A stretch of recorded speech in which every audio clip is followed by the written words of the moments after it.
All right. What up, y'all? It's your boy Baki, man. Just came back from the Batman, the movie with my boy Dougie and his son Vince. Do I like it? Do I not like it? Let me tell you.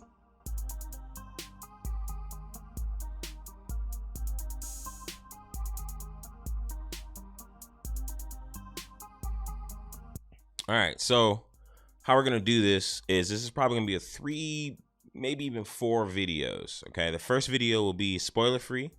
Not gonna really tell you much. Just gonna tell you my feelings, emotions, blah blah blah blah blah. Main basic stuff. How I felt about it. Second video will be spoilers, where I'll dive into how I felt about the movie and stuff. And then the third video will probably be Dougie and I diving into a non-spoiler version, and maybe or just diving into just a full out me and him just discussing it, because he's already seen it twice and I plan on seeing it again. So how do I start this? I didn't know what I was going to be expecting going into this movie. I'm not in the crowd of like, oh, Pattinson needs to prove himself from being a twinkle star or whatever that a lot of these people are saying. I've already seen his acting chops in quite a few movies, so I've never really been in the realm of not believing in Pattinson.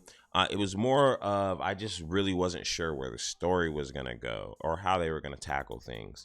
And I'm here to say that I thoroughly enjoyed the Batman.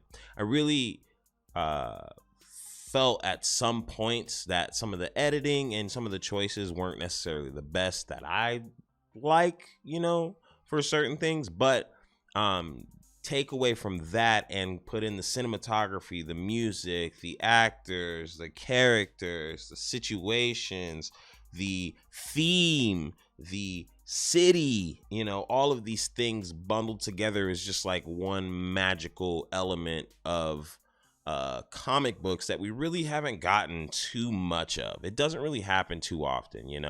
Most comic book movies are either bogged down by some big CG villain that needs to be taken down with some elaborate plan or whatever else. That is just kind of the norm of what comic books have become. And it's nice to see a comic book movie get rid of all of that shit and really make it more grounded about the people, because at the end of the day, I say this all the time, but what are they saving? If in Spider-Man Far From Home, who is he saving? And even Dark Knight Rises, at the end of the movie, the cops are just brawling. It just turns into a lot of pointlessness, And what I respect about this movie is it never really felt that way, even at the very, very end of it. It's crazy because at the very end of the movie, I didn't think it was over.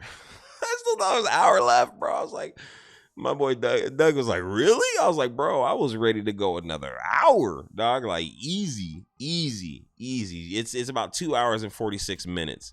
Zoe Kravitz is Lenny Kravitz's daughter. Bro, she is the perfect cast for Selena Kyle. I've never seen a more perfect cast for Selena Kyle. Very year one Selena Kyle, and chef's kiss. That's a perfect cast. You guys might be asking, is Pattinson good as Batman? Yes and no. There's certain times where I'll see him and I love him as Batman. Honestly, let me take that back. He's a great Batman. It's Bruce where some of the problems are I can see people having a problem with, and we'll get into that a little bit more in the spoiler territory.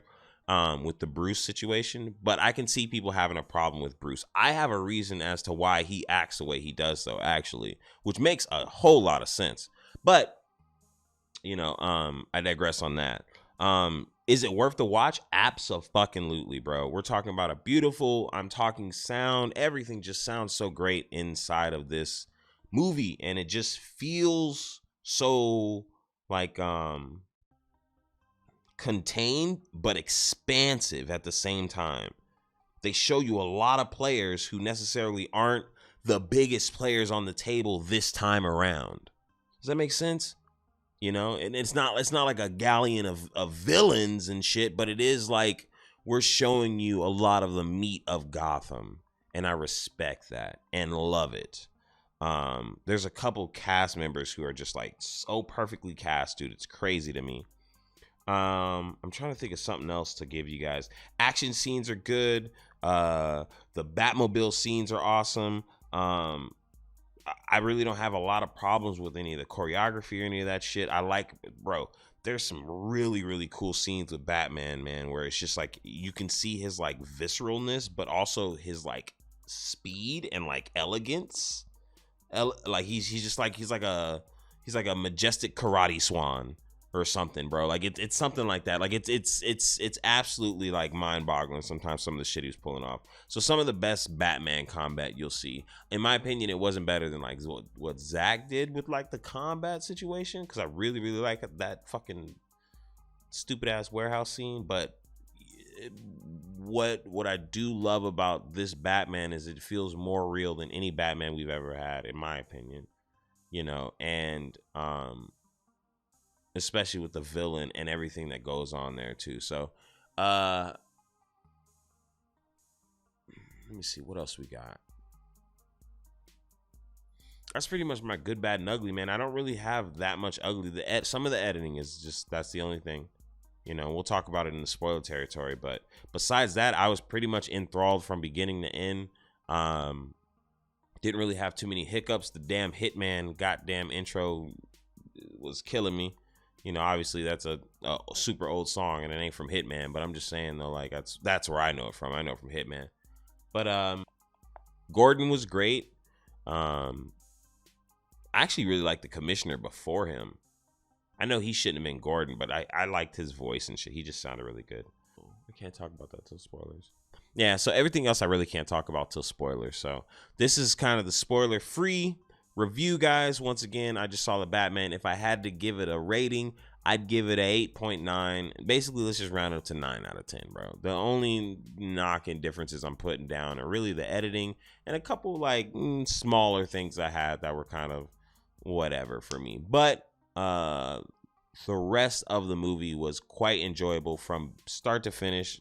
Every actor did their damn thing, and the way that the characters are portrayed feels real to me in like a real world setting. You know, there's just certain things about it, and I can't dive too deep into it, but it just it's a genius script that changes the flow of like the turn shit on your head kind of trope that happens sometimes in comic book movies, you know? So that's all I'm gonna say about that, you know? And I appreciate you guys coming through and kicking it with your boy on another video. Be sure to look out for the spoiler video. We'll be doing some talk. I'll probably be talking for like 40 minutes about that, and then me and Dougie gonna talk for another 45 minutes later on about that too. So make sure you guys subscribe, and I'll see you guys on the next one. Peace.